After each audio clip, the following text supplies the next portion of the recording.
It takes more than producing technical debt at 10x the rate to be a great engineer. This is Soft Skills Engineering episode 254. I'm your host, Dave Smith. I'm your host, Jamison Dance. Soft Skills Engineering is a weekly advice podcast for software developers of all rates, from 1 to 10. We cover the full range. We're a full spectrum advice show. Yeah. And what that rate is, like the number is clear, but the thing you're producing at that rate is left as an exercise to the listener. Yeah, at your discretion. Maybe it's docs. Maybe it's bugs. Maybe it's office gossip. Yeah, maybe office gossip. Yeah, that'd be good. Maybe it's like team reshuffles. Yeah. Maybe it's layoffs. Maybe it's stories that people remember. Yeah. Not user stories, but actual stories. Remember that time, Jamison? Yeah, I remember Jamison stories at a rate of 10 times the normal developer. He is a 10x developer. Yes. And that's how you know. I'm going to thank our patrons. Thank you so much to the folks who donate at the level that we shout them out every single week. Thank you to Monkey Face Emoji. I forgot how to pronounce this one, but that's what it is.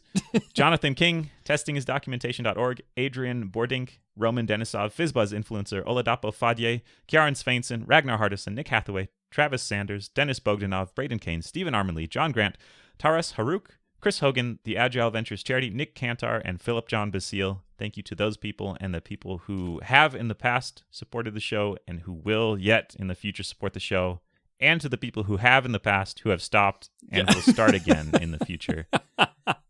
Hold on, have we covered everything in the truth table here? What about those that have stopped but did in the past and won't in the future? I mean, we have 3 bits here, so there's actually 8 options that we need to go through. Oh, I only program in high-level languages, so those words are meaningless to me. I make objects, not bits. There are no bits in my software. Yeah, I reinvent binary arithmetic with lots of abstractions on top of it. With high-level constructs. Yeah. Yeah, I make a bit object. If you contribute to the show by going to softskills.audio and clicking support us on Patreon, then you'll get an invite to our Slack team, which I always say it's great, and I need a new adjective. It's stupendous. Phenomenal. That's my dad's favorite adjective. Oh, really? Yep, he loves it. Huh. If you ask him how he's doing phenomenally. Interesting. Is he interested in phenomenology? I don't know what that is. Is that the phenomena song?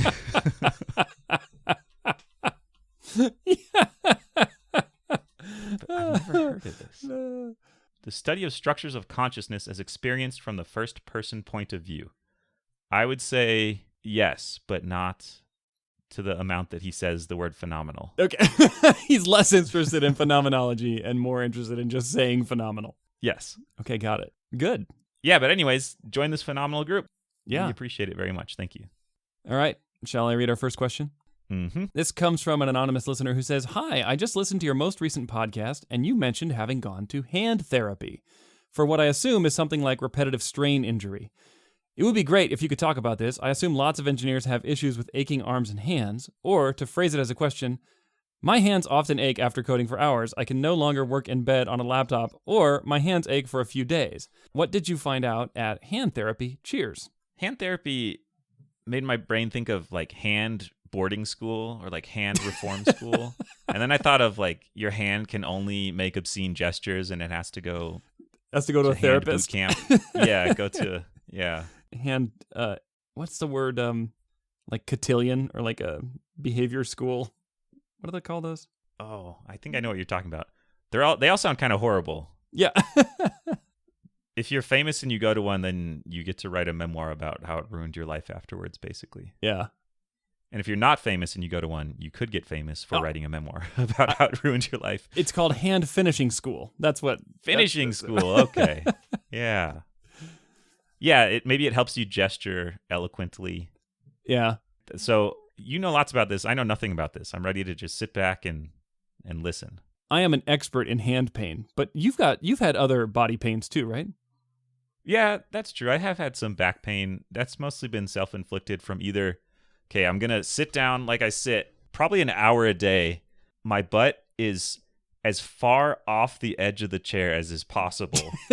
And my back is at maybe a 45-degree angle with the chair. Okay. And my neck is at a 90-degree angle, or your neck is straight vertical? up against the chair. Okay. Yeah. So like, yeah, I will spend an hour or more a day in this position. Your body makes like a wicked Z shape in your chair. Yeah, it does. Yeah. And someday it's going to kill me. I know. One day you're going to stand up and you literally can't change the shape of your neck and back from that position. Yeah. But it will have been worth it because think of all the code. Yeah, it is like my hunker down and get stuff done position sometimes. I just got to think really hard by contorting myself in this horribly painful way. That's right. Clearly your brain. Well, you know what's happening here is you're cutting off blood flow to all the other organs in your body except your brain. Eliminate the non-essentials like my digestive system Yeah. and my heart. Exactly. Get all that blood straight to the brain. Well, I guess it can't cut the heart off because, you only anyways. need half your circulatory system, and that's the half that goes to your brain. Yeah, we need the lungs and the heart, but those parts only send blood to the brain, and right. the legs and arms. And they can all just everything die. else can die. Yeah. And that's how I produce my greatest work. So the worst repetitive stress-related pain I've ever had is when I played a lot of Dota. Mm-hmm. I'm talking like 2 to 3 hours a day. This was several years ago when I was much less wise and better at video games. Are those things on a trade-off continuum where they're like inversely related? Yeah, I think so. Okay, yeah, probably. Just wanted to make sure. Yeah, but I would finish a game and notice, I have this agonizing pain in my like upper back, and then I would start again and it would disappear as I would try to slay the bad guys. But you found the treatment, apparently. Yeah, it's play more video games so that I don't notice it, and then the next day when I sit down at work, be in unbearable pain. Apparently, your work doesn't provide you with a dopamine response that video games do. No, it does not. It doesn't hide the pain as well. I think it was something to do with like how tense I was sitting while I was playing, and when I stopped playing and spent even more time sitting in front of the computer, it seemed to go away. So that's my tip: spend even more time in front of the computer. Sit like a Z. The other thing I've hurt my back on is exercise, which is supposed to help you, but I was betrayed by. I foolishly thought I would only be helped by trying to lift way more than I possibly could, and right. then it hurt a little bit, and I thought, that's weird, better keep going. And just got to push through. Yeah, it turns out it hurt way more. Yeah. There's a theme here, because the only time I felt good when my back was really hurt was when I was sitting down working. Like standing up hurt, laying down hurt, sitting at my computer in a Z shape did not hurt very badly. So I think my hot tips are just sit down longer and don't exercise. Okay, because you could hurt yourself. And then it'll be good. Okay, now I'm just wondering, like, if we lost every single one of our 20-something audience members. This show is two old guys talking about body pain. Yeah, from things that shouldn't hurt. That's the other secret tip. It's be young, and then it doesn't matter. For most people. That's right. I'll write that one down. Okay. Stop getting old. Yeah. Be in your 20s and then... This is perfect because it aligns so well with our other philosophy, which is called no bugs driven development. Yeah. Where we just don't write bugs and don't age. Revolutionary physical therapy methodology of be young and healthy. It's perfect. Okay. I mean, that's good advice. Let me tell you about my problems. Okay, tell me. It all started on one late evening, sitting on my MacBook Pro, with my palms pressed deep into the cold aluminum, the rough edge of the corner of the MacBook Pro digging into my skin. You were wrenching those bits out of the ether, like you had to get a good firm stance. Yeah. What I found, though, was the tighter you squeeze, the more the bits just slip through your fingers. Oh, no. Anyway, hunkered down, hunched over my laptop screen, no exterior monitor. I remember it was a Christmas break, so, it was like the holiday season in the U.S. between Christmas and New Year's, and I just wanted to get ahead on some things, so I did a bunch of late nights hunkered over my computer.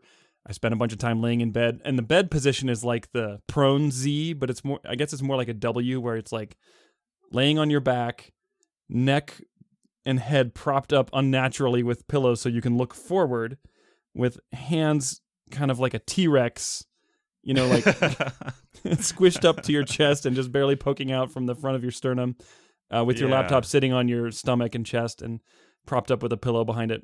To keep you warm. Oh, yeah, for sure. And just typing in this totally natural ergonomic position. As our caveman ancestors hunted on the plains. That's right. The way the body was designed. It's like paleo coding. Anyway, and then what you learn in this position is that it's comfortable. It feels good. And then as long as you never ask your body to leave this position, you're fine. What I found was in doing this, so I had neck pain, back pain, but mostly hand pain from just spending too much time with my hands just on this laptop. And that these laptops have straight keyboards. And they're close together, so your hands can become close together is what I mean. So what ends up happening is you're contorting your wrists outward while bringing your hands close together. And typing like that for long periods of time jacked my wrists up. And it got so bad that I would be laying in bed at night and my palm would just have this shooting pain that would wake me up in the middle of the night. Like it was pretty severe. And here's what I learned. If you have hand pain like this for about 5 years straight so badly that it wakes you up at night, one strategy for dealing with it is just to ignore it. And that pain will never go away. Maybe by year 6. Yeah, I know. Magic year. I did stop testing at year 5, so I don't know. Maybe it's like a halting problem, right? Like eventually the pain may go away. Yeah, that's true. But you don't know. So anyway, that was the dumbest. That was just dumb. I'm waiting for you're like, and there's an and coming, right? I kind of just got nostalgic, and I'm just sitting here looking at the palms of my hands and wondering why I did that to myself. Anyway, so I did eventually go see a therapist, like an occupational therapy therapist who treats repetitive stress injuries. And this, of course, is painful because you have to go to your regular doctor and tell them that your hands hurt really bad. And then they'll write you a note that says you can now go see this special doctor that you can go tell that your hands hurt really bad. And then that special doctor will look at your hands and say, show me how you use your computer. And I'll be like, okay. I opened up a computer, put my hands on it, and she was like, oh boy, you're doing this all wrong.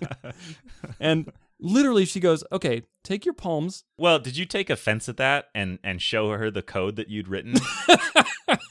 Excuse me? Look how fast this is. Have you seen how good my code can reverse a string? Like, do you even know what FizzBuzz is? Huh? I don't come in and tell you that you're prescribing medication all wrong. So she literally walks over and goes, and she just says, why don't you take your palms up off the laptop and have them kind of float in the air and type that way? And I was like, well, I just wasted a whole copay on this. Sure enough, that's all it was. I just had to take my palms up into the air so that instead of resting my palms on the cold aluminum of the MacBook Pro, I just need to float them in the air so that my fingertips are touching and nothing else. And it fixed it. It was that simple. 5 years of pain and all fixed. I think there's a pretty wide spectrum, though, of some stuff like that where it's very clearly you're doing this simple thing wrong. And then there are some much more complicated issues, some of which are maybe underlying health conditions. Some of it are, I don't know, maybe your body is just shaped in a way that is worse for sitting at a desk all day or something. So that's why doctors exist. So you can go ask them about that stuff. But I have another example. There's a great talk on YouTube called Voice-Driven Development by this engineer who codes completely with her voice. And I believe it was because of repetitive stress injury, hand pain. And I think she was unable to solve it or make it go away completely. And her way around this was just totally optimize her workflow to a very impressive degree so that she can be effective at manipulating code just by talking. And I encourage you to watch it, even if you don't care at all about, even if you're still in your 20s. Yeah, and pain from sitting down is just a myth that old people tell you. That's right. It's pretty wild. So there's a lot of solutions, some of which are like fix the problem with your body. Sometimes that's hard to do, or you don't know what the problem is, and you can go further. We'll link it in the show notes. It's a really good talk. Yeah, I remember watching that. That was really cool. I wonder if by using your voice, you could contort your body into even more unnatural positions because now your hands don't have to be in front of you. Yeah, okay. So you could like, this would be good because often when I'm programming, I feel the urge to huddle into the fetal position, but that does make it hard to type. But now, perfect. I can finally do it. Now you can do fetal-driven development. Yeah, that's true. Neonatal coding. Yeah. So that's not super helpful advice. Besides, I guess I'm saying it can get way worse than what you described, Dave. And right. Maybe you have to give up using your hands completely. I don't know. That feels like a downer when I say it that way. The boring stuff that I don't do, I mean, just be healthy, right? Like exercise and walk around. That's what I was going to say next, is that there came a point in my life where exercise, the pain of not exercising exceeded the pain of exercising. So now I exercise regularly because if I don't, it hurts really bad. And I think that day probably comes for many people, and sometimes they can mask the pain with video games, but not always. Play more video games to mask the pain. Yeah, RSI is no joke, though. I mean, your hands, moving your workflow completely to voice-driven development is a pretty big change, and I'm sure has some short-term productivity hits, at least, if not long-term. So if you can solve the underlying problem by preventing it, that's probably worth investing some time Definitely. in. Your hands make you a lot of money if you're a developer. So. That's true, and that was my biggest fear when I was laying in bed at night with this severe hand pain. I was like, oh my gosh, like this is my livelihood. It kind of hit me for the first time in my life that I might not be able to do my job, because there's very little that can stop a programmer from doing their job. It's not like the NFL where you might blow out a knee in one game and your career's over. The risks aren't like that, but it can. It was stressful. But I guess my only real advice is don't put up with pain for long periods of time, because I think the vast majority of repetitive stress pain is fixable with the right techniques. It probably gets worse the longer you put up with it too, right? Yeah. Like there's a possibility you are doing more and more damage if you stick with it longer. There's this thing I'm doing in my life that's causing me pain, and I think if I just keep doing it, maybe the pain will go away. That was my strategy for 5 years. That's sort of like the startup narrative, though, right? You just got to push, work harder, and be driven to move through the obstacles. Next thing you know, you're Theranos. It all started when she had some repetitive stress pain in her hands and thought, wouldn't a fake blood test help solve this? I'll go call my venture capital friends right now. All right, well, have we answered that question definitively? Oh, and by the way, we should clarify, we are not doctors, but we are space doctors. Mm-hmm. Once you leave low Earth orbit, then we can help you out. Yep. It turns out contorting yourself into a Z shape is the cure in space. Which is why you were so confused. Due to why it wasn't cosmic working. rays and things that are complicated and that I can't say because they're so complicated. Right. I'm going to read the next question. Okay. This is from another anonymous listener. I am at a large non-FAANG tech company. Non-FAANG is non-Facebook, Apple, Amazon, Netflix, Google, and sometimes Microsoft gets smushed in there. Yeah. Even though it's not part of the acronym. Microsoft is like the silent Y. The silent M. The silent M in FAANG. Yeah. We have salary levels / bands. My entire team was laid off, and I was offered a job that is 3 bands higher with another team. They said usually they would not hire someone of my level, but since they had worked with me before and I was a heavy individual contributor, they were willing to interview me for this senior position.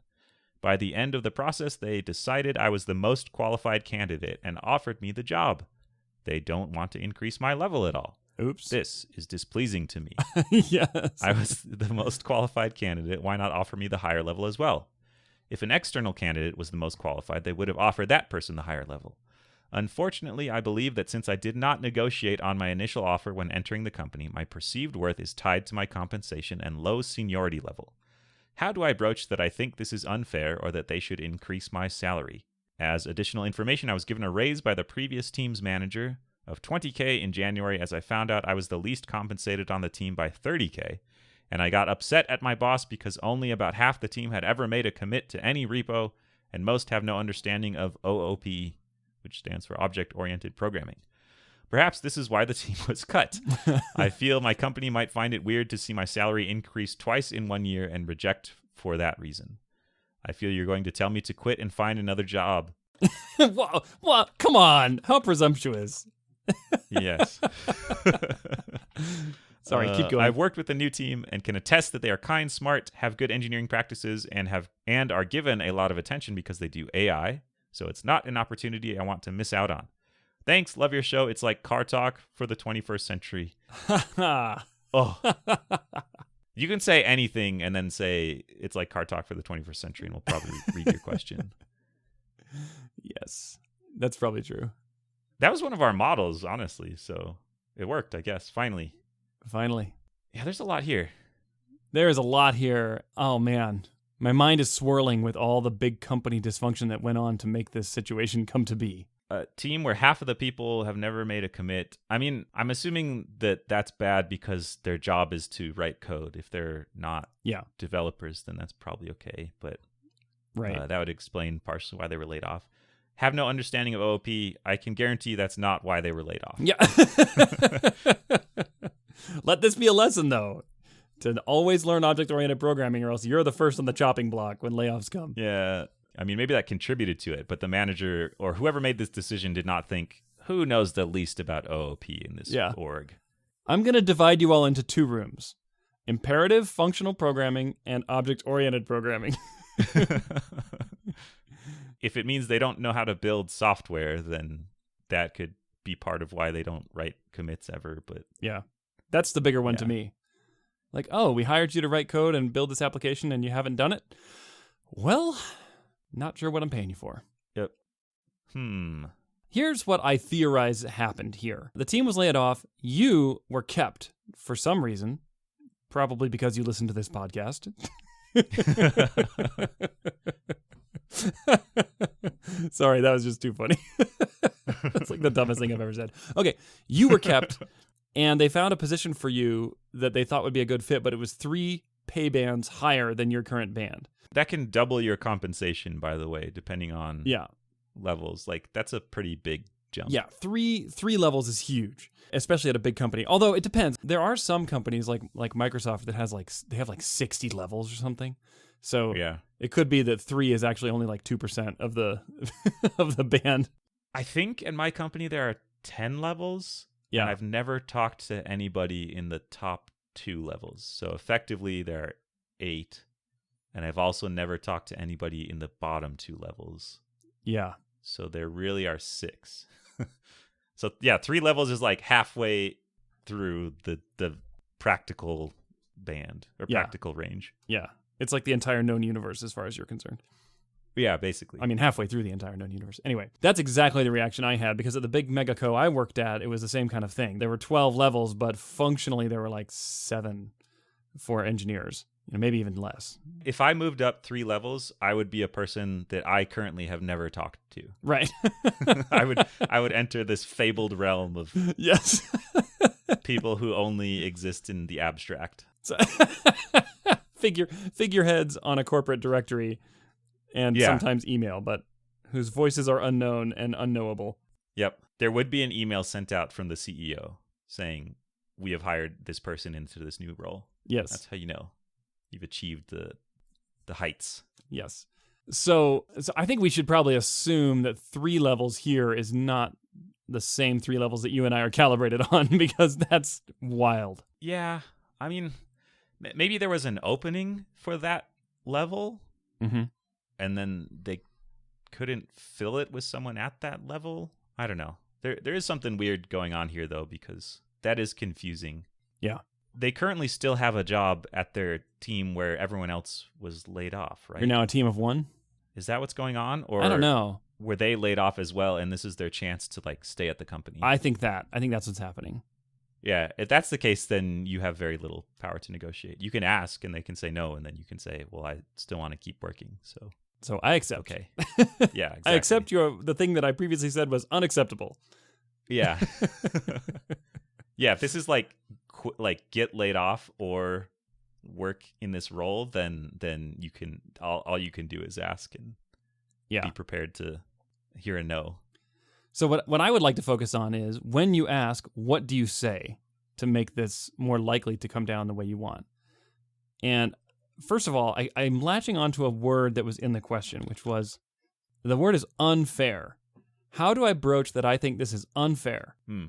I would never broach a conversation like this by saying it's unfair, because I don't think your company, or most companies for that matter, care if something is fair or unfair. There are exceptions to that rule. We're seeing a lot of motion in fairness in certain realms, but I'm guessing this doesn't apply to you. Often unfair means like good value for the company too. Yes, that's right. So That's right. So you're now labeling something that they consider to be good as bad. So that's where you need to get aligned, is you need to produce alignment on the value they're getting for the cost and speak that language instead of saying, well, this seems unfair to me. And they're like, well, this seems great to me.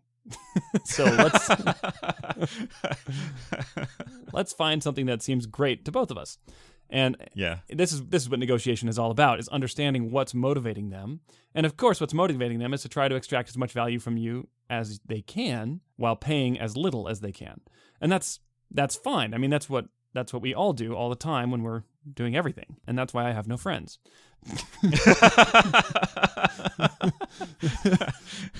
The instant my utility to Dave drops below the threshold, gone. You're on the street. You're on the curb.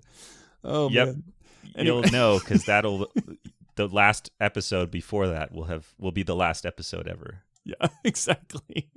This is how you know I'm a good person, because at those casual fast food restaurants where they don't do anything but they still ask you for a tip, I still tip them. I don't think about the world this way, Dave. You are so good. I know. Everything about you is good. It's amazing. Yep.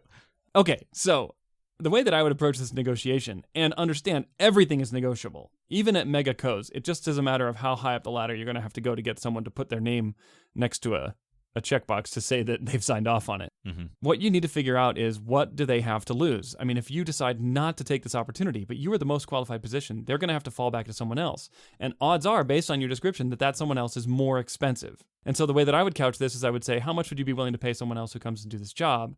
And there's an answer for that.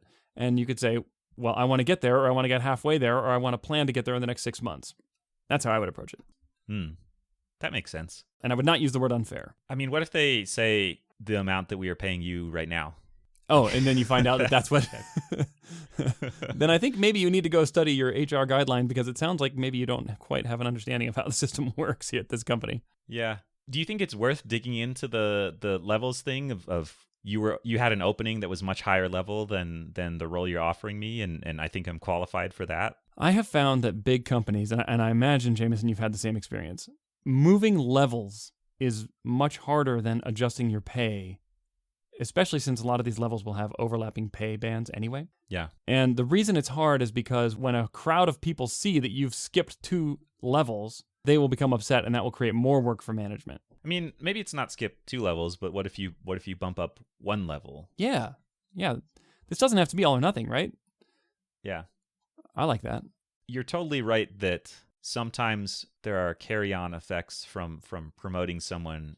And some of them are good, and some of them to the manager are bad, which is like, there's going to be, I have to explain a bunch of times why, because this person got promoted, that doesn't mean that this other person gets promoted. And so, yeah, there is a lot of calculation, unfortunately, beyond just, are they doing the work that qualifies them for it? It's like, what is this going to do to the perception of this level at the organization, and like, what expectations will it set? And exactly. Yeah.